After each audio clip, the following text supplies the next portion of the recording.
नमस्ते बच्चों, मैं दामोदर शर्मा एक बार पुनः आपके समक्ष हाजिर हूँ एक नए बिंदु के साथ। देखिए बच्चों, आज हम नया बिंदु प्रारंभ कर रहे हैं, अर्थात नया पाठ प्रारंभ कर रहे हैं और वह पाठ रहेगा कक्षा 11वीं हिंदी अनिवार्य, जिसका नाम है आरोह पुस्तक। उस आरोह पुस्तक के अंतर्गत काव्य खंड का पाठ मीरा, जो कि सीबीएसई और आरबीएसई दोनों के अंतर्गत ये पाठ आता है।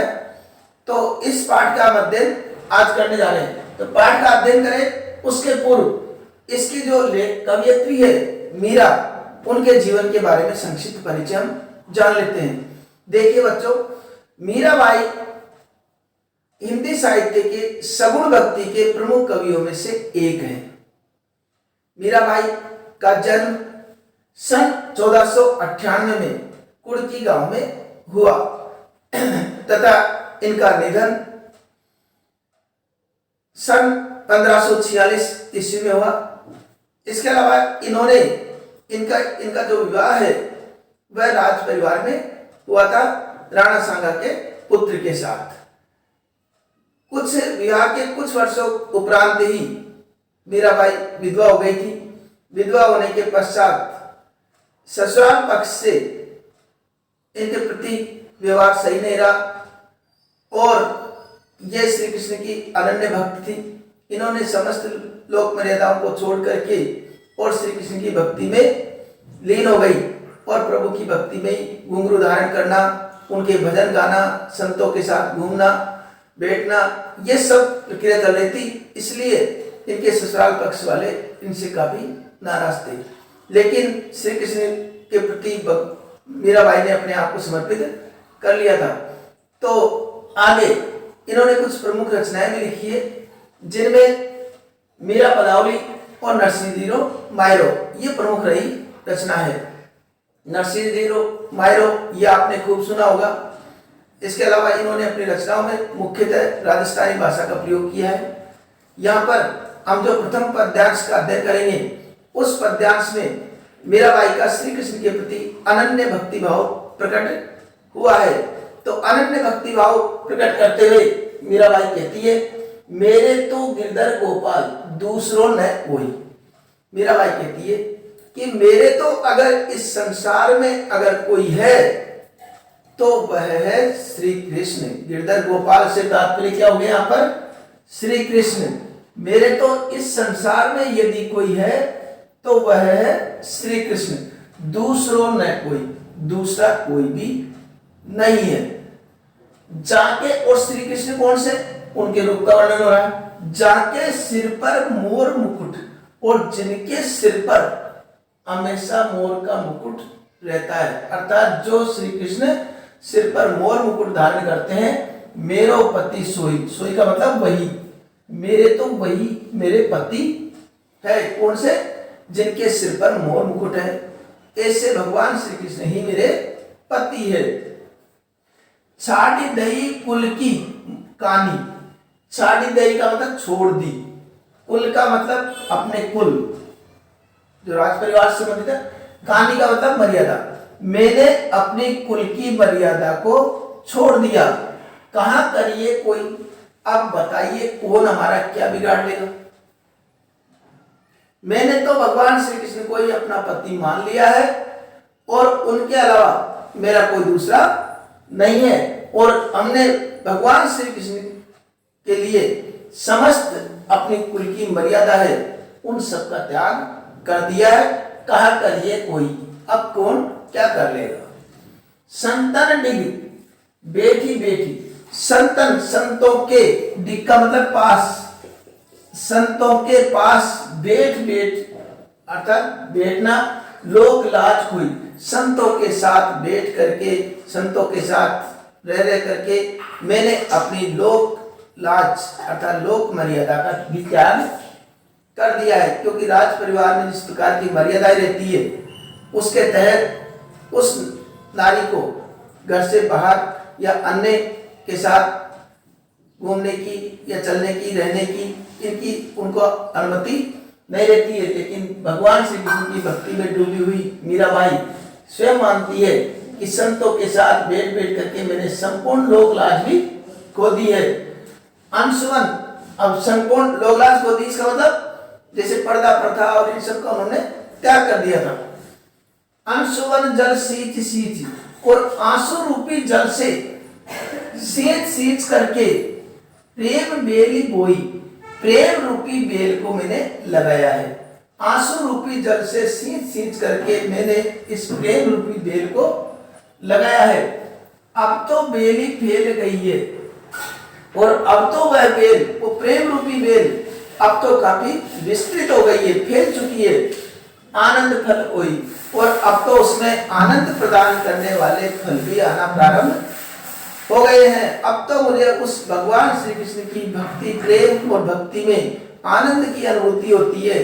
अब मैं उनको छोड़ करके या उनकी भक्ति को छोड़ करके कहीं पर भी मुझे सुख प्राप्त नहीं हो सकता है। दूध की मथनियां बड़े प्रेम से पिलोई, मैंने जिस प्रकार आपने देखा हो गांव में दूध की मथनियां, दूध रहता है, उस दूध की मथनी में जो छाछ निकालते हैं, फिर क्या मथनियां मतलब मटकी, उस दूध की मथनियां को बड़े प्रेम से मैंने गिलोई है। उस प्रेम रूपी दूध की मथनियां को मैंने बड़े प्रेम से गिलोई है। दही मती धृत काट लियो, और उसमें उस प्रेम रूपी उस दूध की मथनियां में से मैंने दही मत करके, उस दही को मत करके घृत, घृत का मतलब घी, उस दही को मत करके क्या निकाल लिया, घृत का मतलब घी, काटी का मतलब निकाल, लियो का मतलब लिया। उस दही की मथनियां मत करके उस दही को, और मैंने घी निकाल लिया है। डारी दही छोई, और डारी दही डाल दिया, फेंक दिया। छोई का मतलब छाछ, और जो छाछ है उसको मैंने फेंक दिया। कहने का मतलब क्या है कि भगवान श्री कृष्ण की भक्ति, प्रेम और भक्ति रूपी सार को मैंने ग्रहण कर लिया है, और समस्त प्रकार की जो अनावश्यक सांसारिक मोह माया है, छल कपट द्वेष, इन सब का मैंने त्याग कर दिया। तो ये सांसारिक मोह माया, ये सब किसको होता है, छाछ को।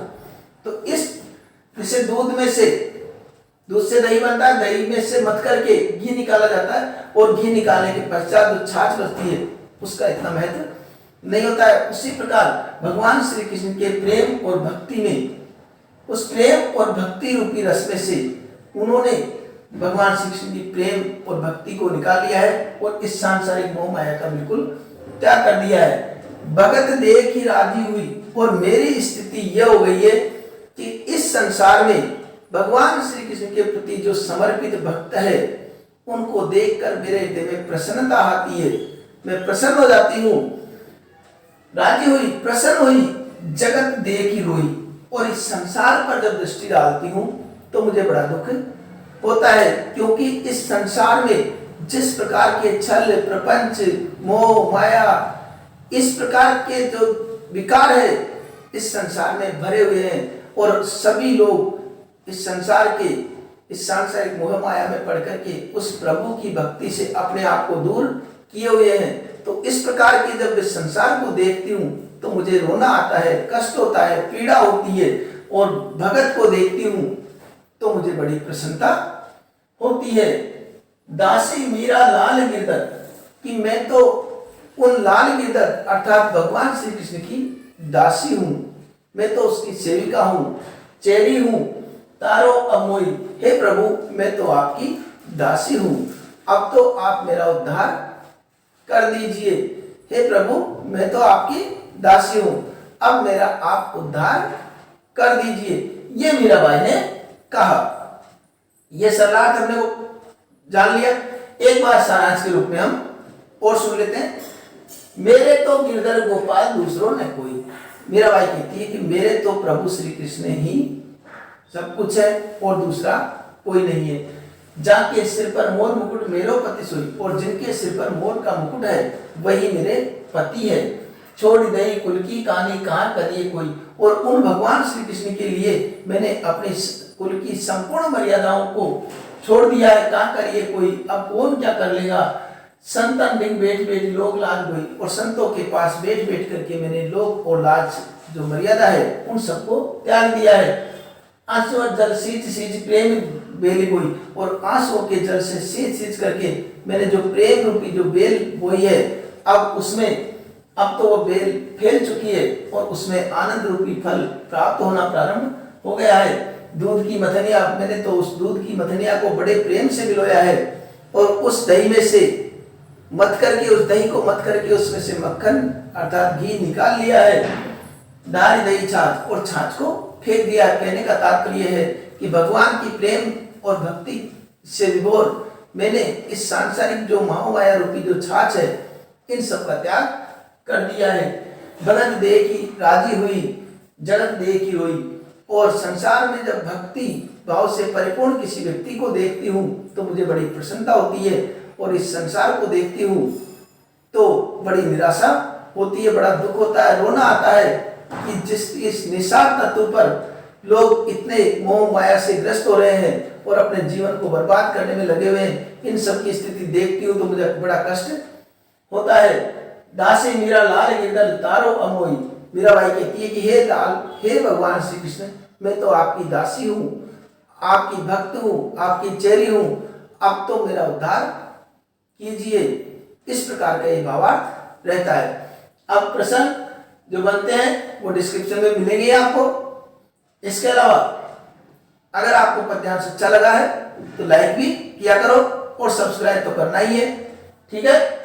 अब देखिए, अब मान लो इसका कोई व्याख्या पूछे तो व्याख्या के लिए हमको क्या करना है, पहले बिंदु डालना है प्रसंग, क्योंकि व्याख्या हमसे पूछेंगे तो सप्रसंग व्याख्या पूछेंगे। तो सप्रसंग व्याख्या के अंतर्गत प्रस्तुत पद्यांश हमारी पाठ्य पुस्तक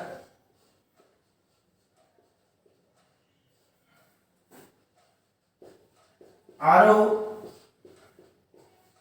के अंतर्गत कवयित्री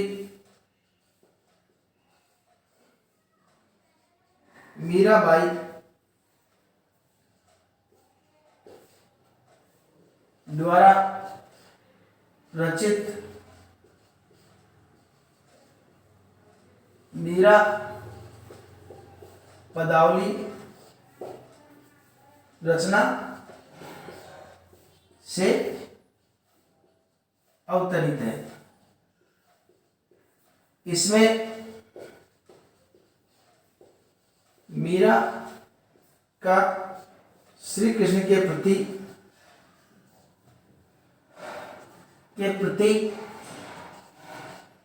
अनन्य प्रेम प्रकट हुआ है। ये तो हमारा प्रसंग। व्याख्या भी जो बताइए उस प्रकार लिखनी है। अब आती है विशेष की बारी।